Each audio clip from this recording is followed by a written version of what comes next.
Good evening. आप लोगों को वॉइस मिल रहा है? Hello. Yes sir. Yes sir. आप लोगों का कोई क्वेश्चन है तो पहले आप उस पर डिस्कशन कर लेते हैं। देखिए, आप लोगों को क्या बॉल इसकी कुछ क्वेश्चन भेजे थे और आंसर विथ और एक्सप्लेनेशन के साथ। तो उसको आप लोग किए होंगे तो समझ में आया कि कितना मुझे करना है और क्या क्या नहीं आ रहा है, तो उसको भी थोड़ा सा ध्यान दीजिएगा। अपने आप लोगों ने देखा है? हेलो। आप लोगों ने क्वेश्चन, मैंने शायद 23 क्वेश्चन भेजा था। उनको आपने ball world geography, sorry history नहीं बोला, जियोग्राफी का है। आप लोगों ने नहीं देखा क्या? चलिए कोई नहीं, नहीं देखा है तो कोई बात नहीं, देख लीजिएगा। ठीक है। जो पिछले हम लोगों ने क्लास किया था उसमें आप लोगों को इंडस रिवर सिस्टम के बारे में बताया था। यानी जो सिंधु नदी तंत्र है उसमें जो 6 नदियां हैं उनके बारे में आपको बताया था कि सबसे ऊपर क्या है, इंडस है, फिर झेलम है, फिर चिनाब है, फिर आपका रावी है, फिर ब्यास है, फिर सबसे लास्ट में क्या है, आपका सतलज है। इसमें से 2 नदियां क्या है, तिब्बत से निकल रही थी, वो है सिंधु और सतलज। और बाकी जो 4 नदियां है उसका उद्गम भारत से हो रहा था। और उसमें से एक नदी आपका जो झेलम है वो जम्मू कश्मीर से निकल रहा था।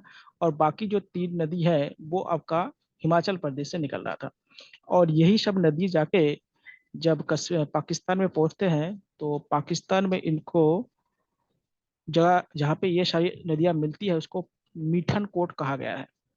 और पाकिस्तान में इन नदियों से बहुत सारे कैनल यानी नहर बनाया गया है, इसलिए पाकिस्तान को कंट्री ऑफ कैनल कहा जाता है। क्या कहा जाता है? कंट्री ऑफ कैनल इनको कहा जाता है। और आपको पता है कि ये जो 5 नदी से 6 नदी से क्या बना है, 5 दोआब बना है। तो 5 दोआब के कारण क्या होता है, इन क्षेत्रों को पंजाब कहा जाता है। क्या कहा जाता है? पंजाब कहा जाता है। यहाँ तक आपको बताया था। अब देखिएगा, यहाँ पे एक इम्पॉर्टेंट चीज है कि इन नदियों के साथ क्या, पाकिस्तान के साथ क्या है, हमारा जल बंटवारा है। इसको वाटर शेयरिंग या वाटर टीटी कहा जाता है, जिसको इंडस रिवर वाटर टीटी कहा जाता है, जिसको सिंधु नदी जल समझौता कहा जाता है। देखिए, पाकिस्तान और भारत के साथ क्या होता है, इन नदियों के साथ क्या है, हमारा जल समझौता है। कौन कौन सा जल समझौता, ध्यान देखिएगा। एक तो है आपका ऊपर के 3 नदी, इसको कहते हैं सिंधु नदी जल समझौता, यानी इंडस रिवर वाटर ट्रीटी। और ये हुआ था, कब हुआ था? 1960 में हुआ था। और किसके मध्यस्थता से हुआ था? यूएनओ के मध्यस्थता हुआ था, यूनाइटेड नेशन के मध्यस्थता में, मीडिएटरशिप में क्या हुआ था, ये समझौता हुआ था। देखिए, ऊपर के 3 नदी देख लीजिएगा। कौन कौन सा है ऊपर के 3 नदी, आप लोग देखिएगा। नंबर 1 पे है सिंधु,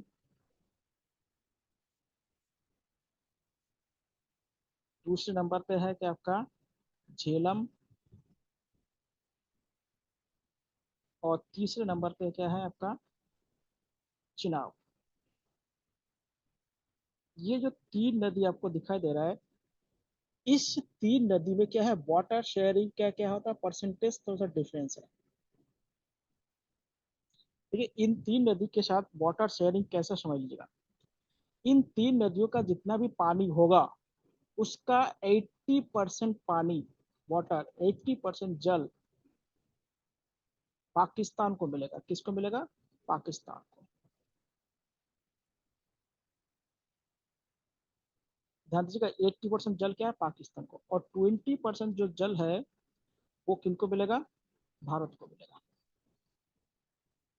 तो पहले की जो 3 नदी है, यानी क्या है आपका सिंधु, झेलम और चिनाब, इंडस, झेलम और जो चिनाब नदी है, इनके जो जल होगा, जितना भी जल होगा, उस जल का 80% भाग का इस्तेमाल क्या पाकिस्तान करेंगे, और 20% जो जल होगा उसका इस्तेमाल इंडिया करेंगे। और ये ट्रीटी कब हुआ था? 1960 में हुआ था। सिंधु नदी जल समझौता, इंडस रिवर वाटर ट्रीटी से कहा जाता है, 1960 को कहा जाता है। और किसके मध्यस्थता में किया गया था? यूएनओ के मध्यस्थता में इसको किया गया था। तो पहला समझौता इन 3 नदियों को समझ लीजिएगा। 80% वाटर पाकिस्तान को, 20% वाटर क्या इंडिया को मिलेगा। अब देखिए दूसरे जो बाकी के 3 नदी है उसके बारे में तो समझ लीजिएगा। देखिए और जो 3 नदी है कौन कौन से हैं। एक नदी है आपका रावी, एक नदी है आपका ब्यास, और एक नदी है सतलज। इन नदियों का जो जल होगा, इन नदियों का जो जल होगा, उन जलों का 80% भाग भारत को मिलेगा, और 20% जल जो होगा वो क्या होगा, पाकिस्तान को मिलेगा।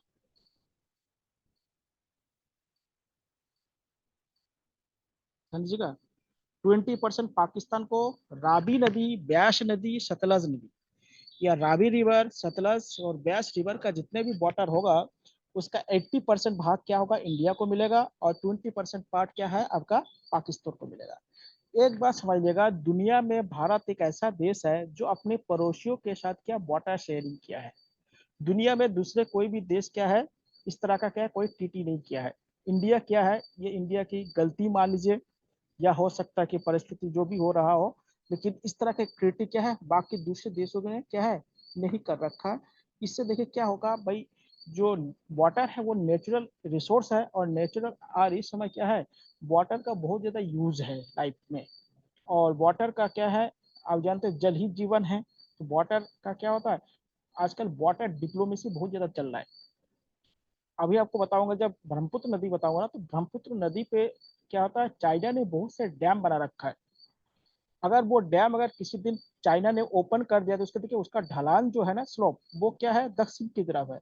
तो इंडिया, नॉर्थ इंडिया के अधिकांश राज्य बर्बाद हो जाएंगे।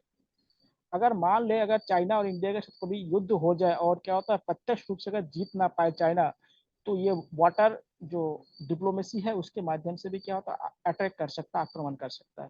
लेकिन इंडिया के साथ क्या है, इंडिया भी देखिए कभी कभी क्या, जब भारत और चाइना के बीच बहुत ज्यादा तनाव हो जाता है, तो फिर क्या होता है ये पानी रोकने की बात करते हैं। हमारे बहुत सारे आप लोगों ने कार्टून वगैरह देखे होंगे, तो हमारे देश के क्या होता है नेता या जो भी प्रधानमंत्री या सरकार होती है, वो क्या होता है धमकी देते हैं हम वाटर को बंद कर देंगे।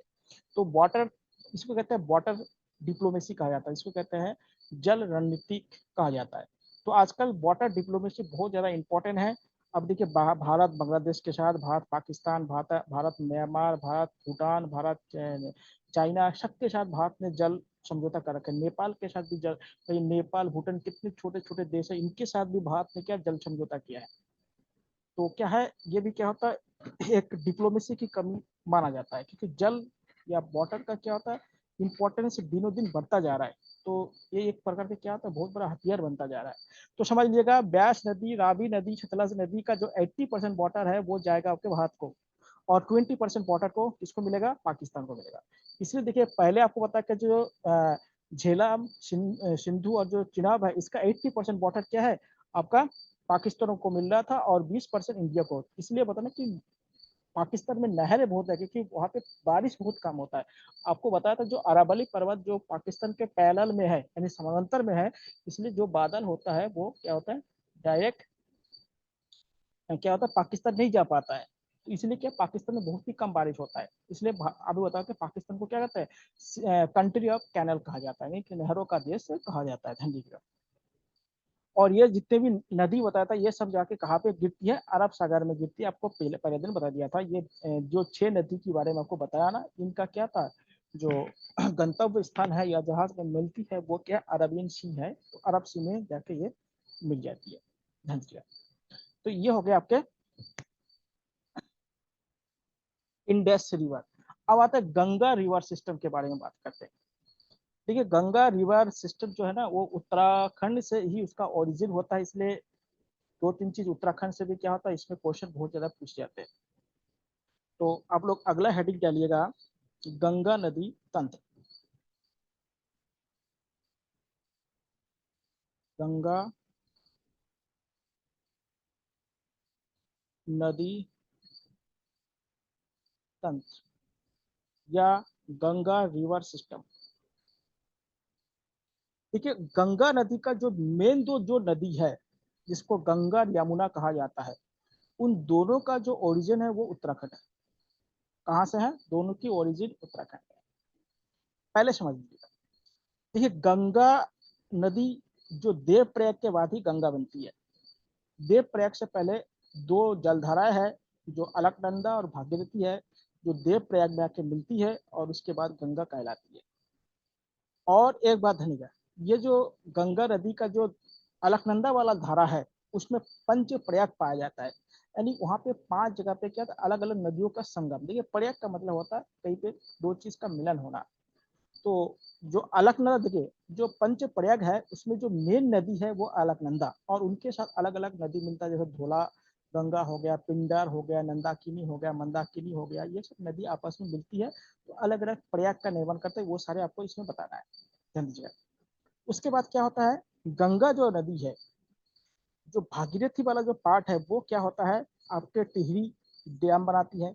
टिहरी में क्या होता है, यहाँ पे एक नदी है चंद्रभागा। तो चंद्रभागा नदी से क्या होता है, ये मिलती है, और यहाँ पे क्या होता है आपका, सॉरी चंद्रभागा नहीं है, यहाँ पे बिलंगना नदी मिलती है, सॉरी। तो बिलंगना नदी जब यहाँ पे मिलती है, भागीरथी और बिलंगना नदी मिलने के बाद क्या होता है, यहाँ पे टिहरी डैम बनना है। उसके बाद जब क्या होता है, देवप्रयाग के बाद ये क्या है, गंगा बनती है। और गंगा बन के जब हरिद्वार में पहुंचता है तो हरिद्वार में क्या होता है, गंगा मैदान में पहुंचती है। समझ लीजिएगा, क्वेश्चन पूछा गया था कि गंगा किस स्थान पर मैदान में पहुंचती है, तो वो कहाँ है आपके, हरिद्वार। हरिद्वार के मैदान के बाद क्या होता है, ये पूरा मैदान से होकर ही बहती है। अब हरिद्वार में आप जानते हैं कि जो हरिद्वार के जो आप शहर, अगर आप लोग गए होंगे तो 1 किलोमीटर पहले क्या होता है, एक बैरज बनाया गया है। और उस बैरज से क्या होता है कि कैनल निकाला गया है, और कैनल निकल के हरिद्वार के अंदर पानी का सप्लाई किया जाता है। इसलिए हरिद्वार को क्या है, सिटी ऑफ कैनल कहा जाता है, यानी नहरों का शहर कहा जाता है, ध्यान दीजिएगा। तो हरिद्वार को क्या कहा जाता है, नहरों का शहर कहा जाता है, ध्यान दीजिएगा। देखिए जो भागीरथी नदी है, भागीरथी जो नदी है उसका,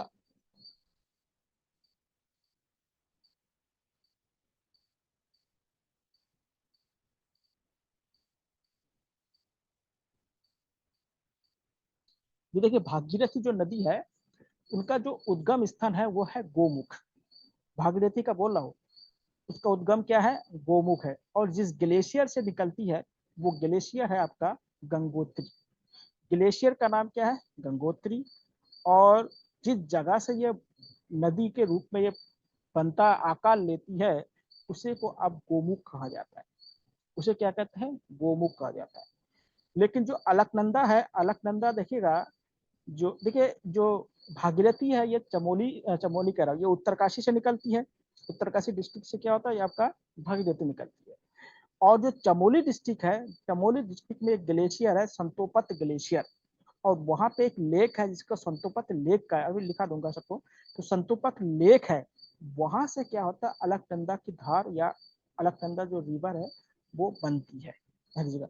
और बनने के बाद क्या होता है, ये देवप्रयाग में आके दोनों आपस में मिलती है, और इन दोनों नदियों को सास बहु नदी भी कहा जाता है। भागीरथी को सास कहा जाता है, अलकनंदा को बहु कहा जाता है। और आपको बताया था, जब दो नदी सामन ढाल या स्लोप में होता है, जब वो दो नदी मिलती है तो उसका नाम परिवर्तित हो जाता है। तो देखिए देवप्रयाग के बाद से क्या है, भागीरथी जो अलकनंदा है, इनका दोनों का नाम परिवर्तित होकर गंगा हो गई है, ध्यान दीजिएगा। तो पहले समझ लिएगा, इसको मैप के माध्यम से आप लोग देखिएगा। यह उत्तराखंड का क्षेत्र है।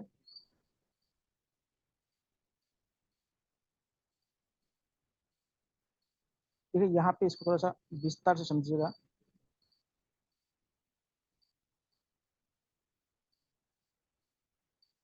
यह है आपका भागीरथी नदी,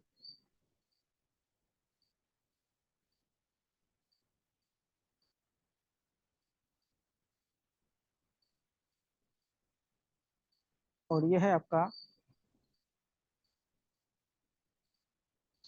अलकनंदा, जिनका ग्लेशियर का नाम क्या है,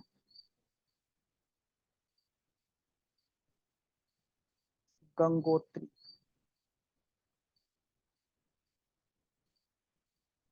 ये जहां से निकलती है इसका नाम क्या है, गोमुख। कहां से निकलती है, गोमुख से निकलती यहाँ पे देखिए इनका ग्लेशियर का नाम क्या है आपका, ये आपका सतोपत, सतोपत ग्लेशियर से निकलती है।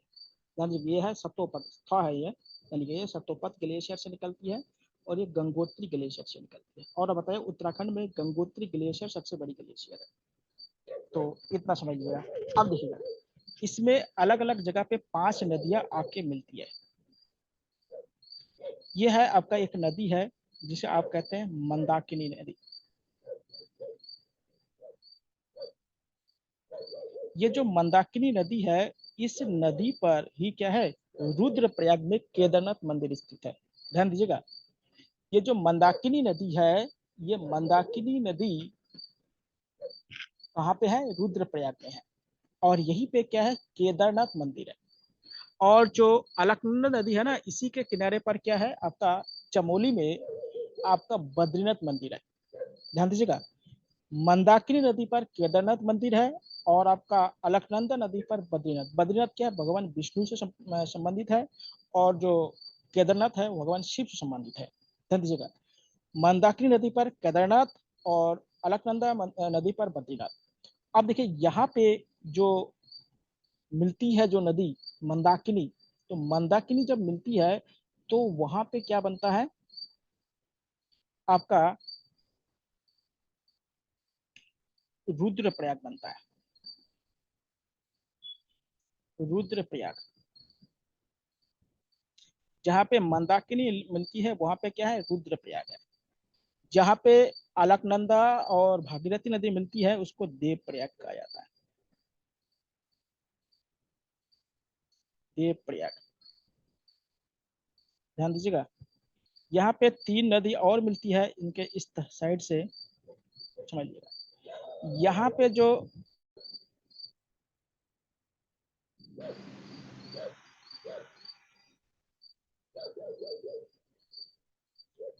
डिस्टर्ब हो गया,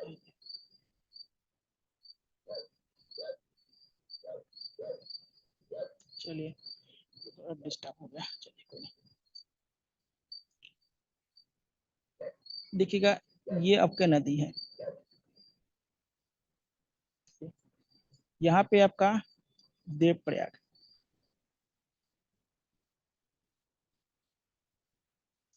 यहाँ पे आपका रुद्रप्रयाग,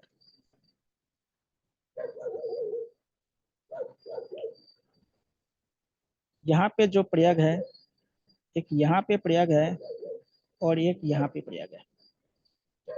सबसे ऊपर का जो प्रयाग है इसे विष्णु प्रयाग कहा जाता है।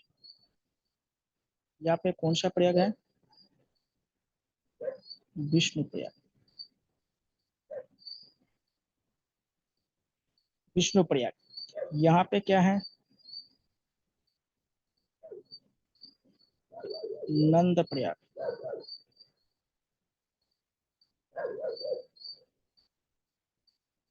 और यहाँ पे क्या है आपका, कर्ण प्रयाग।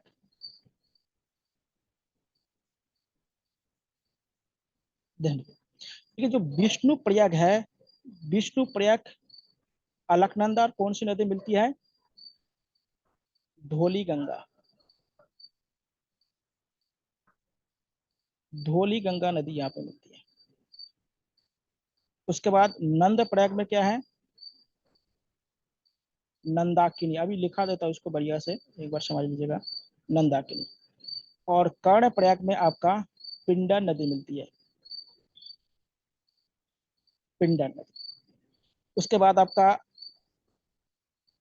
जो रुद्र प्रयाग है वहां पे मंदाकिनी नदी मिलती है।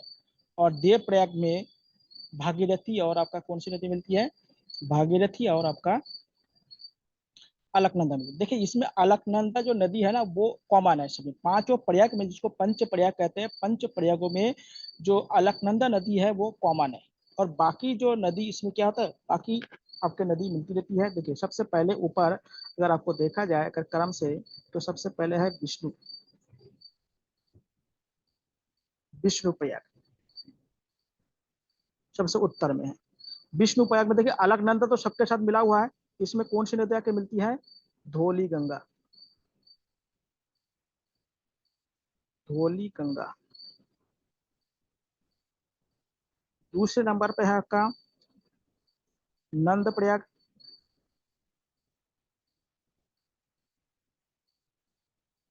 इसमें है नंदाकिनी। तीसरे पे है आपका कर्ण प्रयाग, इसमें है आपका पिंडर नदी। चौथे में है आपका रुद्रप्रयाग, इसमें है आपका मंदाकिनी नदी। और पांचवा है आपका देव प्रयाग, और इसमें है आपका भागीरथ। तो अलकनंदा नदी क्या है, सब में कॉमन है। अलकनंदा नदी क्या है, सब में कॉमन है। इसे पंच प्रयाग कहा जाता है, विष्णु प्रयाग, नंद प्रयाग, कर्ण प्रयाग, रुद्र प्रयाग और देव प्रयाग। इन्हीं को क्या है, पंच प्रयाग कहा जाता है। विष्णु प्रयाग में अलकनंदा के साथ धौली गंगा मिलती है, नंद प्रयाग में नंदाकिनी नदी मिलती है अलकनंदा से, और कर्ण प्रयाग में पिंडर नदी मिलती है। कौन सी नदी मिलती है, पिंडर नदी मिलती है। कहाँ पे, अलकनंदा नदी से। उसके बाद रुद्र प्रयाग में मंदाकिनी नदी मिलती है अलकनंदा से। उसके बाद देव प्रयाग में भागीरथी नदी मिलती है अलकनंदा पे। कौन सी नदी मिलती है, भागीरथी नदी मिलती है अलकनंदा पे। और ये जो पंच प्रयाग है, ये जो पंच प्रयाग है बहुत ही पवित्र स्थल माना जाता है। और इसमें सबसे ज्यादा पवित्र स्थल देव प्रयाग को माना जाता है। इनमें सबसे पवित्र स्थल क्या है, देव प्रयाग को ही क्या है माना जाता है। देव प्रयाग को क्या है, सबसे पवित्र स्थल के रूप में जाना जाता है। अब देखिए समझ लीजिए एक चीज, प्रयाग का मतलब होता है दो नदियों का संगम। दो नदी यहाँ पे मिलती है। आपको पता है कि जो नदी ज्यादा गहरी होती है वो मुख्य नदी होती है, और जो नदी क्या है थोड़ा सा उथला होता है उसको सहायक नदी कहते हैं।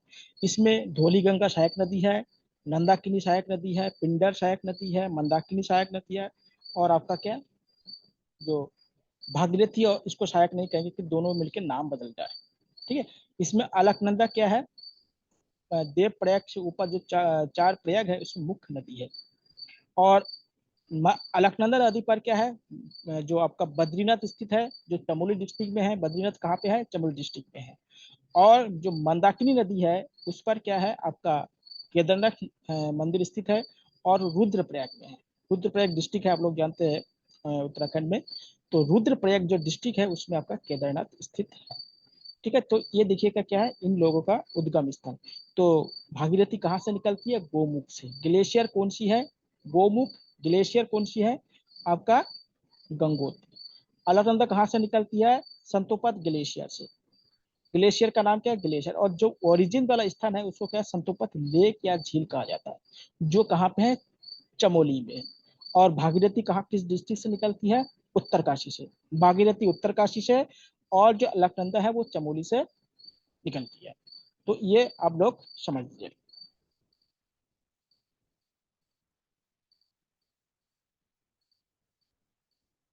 अब देखिए, ये जो नदियां है, ये यहां से निकलने के बाद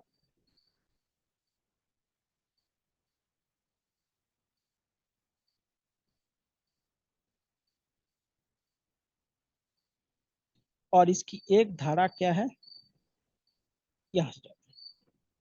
समझ लीजिएगा।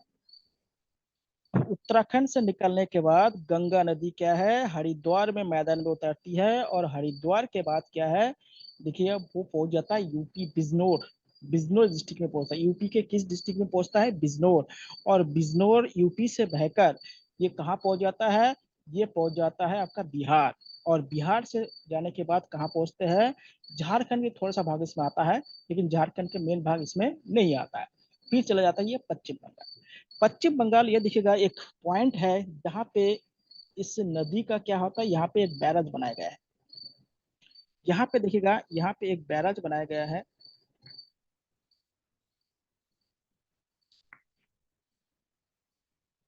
यहाँ पे क्या है, एक बैराज बनाया गया है, जिसे आप क्या कहते हैं,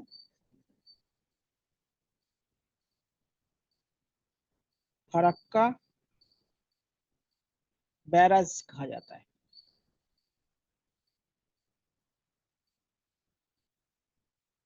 फरक्का बैराज है जो कहाँ पे है?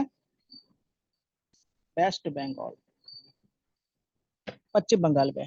फरक्का बैराज कहाँ पे है आपका? पश्चिम बंगाल में। इसके बाद देखिए ये जो नदी है ना, एक बांग्लादेश में पहुंच जाती है और एक पश्चिम बंगाल में बहती है। बांग्लादेश में इसी गंगा नदी को हम क्या कहते हैं? पद्मा कहा जाता है। बांग्लादेश में गंगा नदी को क्या कहा जाता है? पद्मा कहा जाता है। ये क्वेश्चन उत्तराखंड पीसीएस में भी पूछा गया है। हाँ जी, गंगा नदी को बांग्लादेश में क्या कहते हैं? पद्मा। और जो भारत में जो पश्चिम बंगाल में जो धारा है उसे क्या कहा जाता है? हुगली। इसे क्या कहते हैं? हुगली। और इसी हुगली नदी पर क्या है? कोलकाता शहर बसा हुआ है। कोलकाता शहर किसमें बसा हुआ है? इसी हुगली नदी पर बसा हुआ है। और बांग्लादेश में इसकी धारा को, गंगा की धारा को क्या कहा जाता है? पद्मा कहा जाता है। धन्यवाद। यहाँ पे बिहार में आइए, बहुत इंपॉर्टेंट जगह है जिसे आप पटना कहते हैं। पटना में क्या होता है? यहाँ से एक नदी आती है, पटना के नजदीक आके मिलती है, जिसे सोन नदी कहते हैं। कौन सी नदी है? सोन नदी। जो सोन नदी है ना, ये गंगा का एकमात्र नदी है जो दक्षिण से आके मिलती है। देखिए ये क्या, देखिए दक्षिण की तरफ, दक्षिण से क्या उत्तर की तरफ फ्लो हो रही है। तो पटना के नजदीक में जो सोन नदी आके मिल रही है, तो सोन नदी को क्या कहा जाता है? गंगा का एकमात्र नदी है जो दक्षिण से बह के क्या होता है? गंगा में आके मिलती है। कौन सी है? आपका सोन नदी। यहाँ पे एक नदी और आके मिलती है जिसे क्या कहते हैं? कोसी नदी कहा जाता है। क्या कहते हैं? कोसी नदी। ये जो कोसी नदी है ना, इसे क्या कहते हैं? इसे बिहार का शोक कहा जाता है। स्वरो ऑफ बिहार कहा जाता है, क्योंकि ये क्या था, बहुत ज्यादा रास्ता परिवर्तित करता रहता है। और ये क्या था, भारत का सबसे ज्यादा रूट चेंज करने वाला नदी है, यानी रास्ता परिवर्तित करने वाला नदी है। कौन सा है? आपका कोसी नदी। कोसी नदी को क्या कहा जाता है? कोसी नदी को बिहार का शोक कहा जाता है। ध्यान दीजिएगा, बिहार का शोक कहा जाता है। सौरो ऑफ बिहार, बिहार का शोक कहा जाता है। और सबसे ज्यादा रूट परिवर्तित करने वाला ये नदी है। ध्यान दीजिएगा। इसके आगे आप जाइए तो यहाँ पे क्या है? बनारस है। यूपी में क्या है? यहाँ पे बनारस है।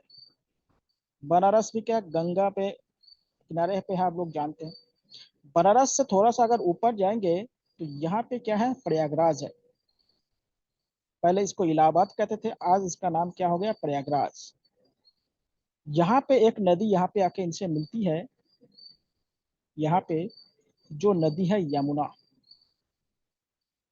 गंगा और यमुना का संगम कहाँ होता है? आपका प्रयागराज में। ध्यान दीजिएगा, गंगा और यमुना का जो मिलन होती है वो होता है, मानते हैं कि यहाँ पे तीन नदियों का मिलन होता है। सरस्वती नदी अदृश्य नदी है, उनका भी माना जाता है। तो समझिए यहाँ पे तीन नदी का मिलन, इसलिए उनको त्रिवेणी भी कहा जाता है। उनको क्या कहा जाता है? त्रिवेणी भी कहा जाता है। धनिएगा। तो यमुना नदी कहाँ मिलती है? प्रयागराज में या इलाहाबाद में मिलती है, और इसे क्या कहते हैं? त्रिवेणी कहते हैं। देखिएगा, यहाँ से इलाहाबाद से लेके यहाँ पे एक जगह है हल्दिया।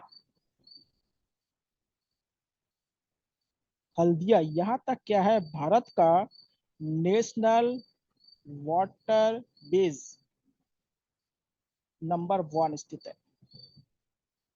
यानी भारत का राष्ट्रीय जलमार्ग नंबर 1 स्थित है।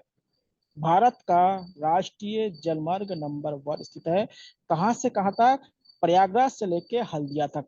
ये भारत का सबसे लंबा जलमार्ग है। ध्यान दीजिएगा। अब देखिए, इसके बाद क्या होता है? गंगा नदी में और भी बहुत सारे छोटे छोटे नदी मिलती है। जैसे क्या, गोमती नदी मिलती है। कौन कौन सी नदी मिलती है? प्रयागराज और इलाहाबाद के बीच में गोमती नदी इनमें मिलती है। जो लखनऊ शहर है ये गोमती नदी पर बसी हुई है। गोमती नदी इसमें मिलती है। फिर गंगा नदी में क्या होता है? आपका राम गंगा नदी मिलती है। जो फरुखाबाद के आसपास क्या होता है? यहाँ पे राम गंगा नदी है, आप लोग जानते हैं। राम गंगा नदी मिलती है, और भी बहुत सारे छोटे छोटे नदी इसमें बहुत सारे मिलती है। लेकिन गंगा का जो मुख्य सहायक नदी है वो है आपका यमुना।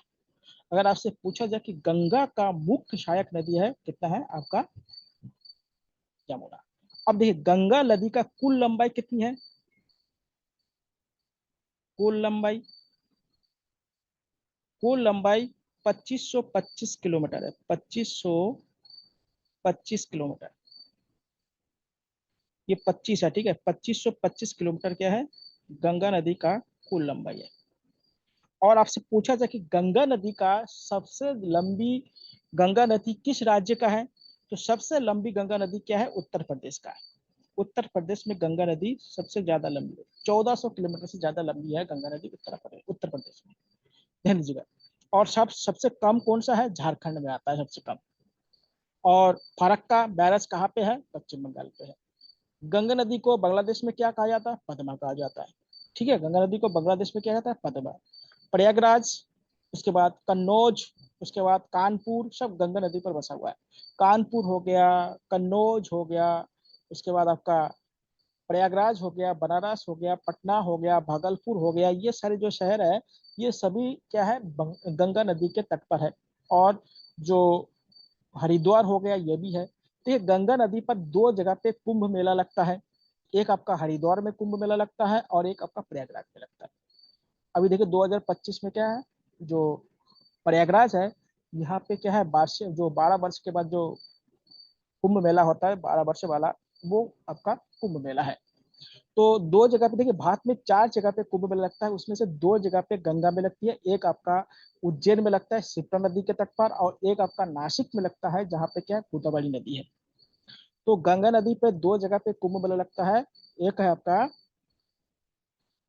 हरिद्वार है, और एक आपका क्या है, आपका प्रयागराज है। बनारस में नहीं लगता, ध्यान रखिएगा, बनारस में नहीं लगता, बल्कि प्रयागराज और हरिद्वार में लगता है। लेकिन जो प्रयागराज है ना, बनारस, बनारस को ऐतिहासिक काल का सबसे प्राचीन शहर माना जाता है, ध्यान रखिएगा। बनारस को भारत का ऐतिहासिक काल, मतलब ऐतिहासिक जिसमें एविडेंस मिलता है, मिथक में नहीं, मतलब जैसे कोई इपिक्स वगैरह में उसका उल्लेख वो वाले नहीं है, बल्कि क्या है, ऐतिहासिक रूप से अगर सबसे पुराना शहर अगर भारत का देखा जाए, वो है आपका बनारस। और उत्तराखंड की अगर सबसे ऐतिहासिक शहर, अगर सबसे पुराना ऐतिहासिक शहर है, वो है हरिद्वार, समझिएगा।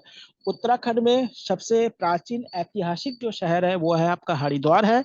और पूरे भारत में सबसे प्राचीन ऐतिहासिक शहर अगर आपका है वो है बनारस, इसको आप याद कर लीजिएगा। दूसरी बात आप लोग ध्यान दीजिएगा, जो गंगा नदी है, गंगा नदी के साथ क्या है, भारत और बांग्लादेश के बीच में जल समझौता है। गंगा नदी पर क्या है, भारत और किसमें, बांग्लादेश के बीच में। देखिए यहाँ पे आपका जो दिखाई दे रहा है, बांग्लादेश में जो बैराज आपको फरक्का बैराज दिखाई दे रहा है, उसके उसी में क्या है, जल समझौता है। तो यहाँ से जो आपको दिखाई दे रहा है, यहाँ से ये जो वाटर वाटर जा रहा है, तो यहाँ पे क्या है, वाटर सिटी है उसी के। और एक बात ध्यान देगा, ये जो गंगा नदी का ये वाला जो क्षेत्र है ना, यहाँ पे और एक नदी आके मिलेगी, ब्रह्मपुत्र नदी। तो उसके बाद देखिए ये जो एक पूरा जो क्षेत्र है ना, ये वाला क्षेत्र, ये बहुत बड़ा डेल्टा बनाता है। और गंगा और ब्रह्मपुत्र का जो डेल्टा है ना, वो विश्व का सबसे बड़ा डेल्टा। देखिए डेल्टा किसे पहले कहते पहले समझिएगा। देखिए जब समुद्र में क्या है, जो नदी का जल जब समुद्र के जल से मिलती है ना, तो उसकी जो प्रवाह होती है, या उसका जो बहाव होती है, वो धीमा पड़ जाता है।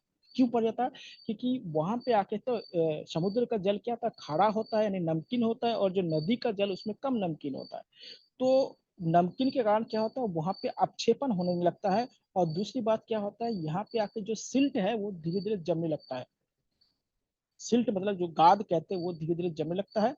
और वहां पे क्या है, पूरी तरह से क्या होता है, जो नदी होता है, छोटे छोटे जो वितरिका है, या जो छोटे छोटे जो उसके डिस्ट्रीब्यूटर है, उसके रूप में फैल जाता है। उसी को क्या होता है, डेल्टा के आकार एक संरचना बनाता है। जो मैथमेटिक्स है, लोग जानते हैं डेल्टा एक संरचना होता है। उसी तरह से क्या होता है, ये बनता है। इसलिए क्या है, गंगा और ब्रह्मपुत्र का जो डेल्टा है, वो विश्व का सबसे बड़ा डेल्टा है, ठीक है। वो बांग्लादेश और भारत के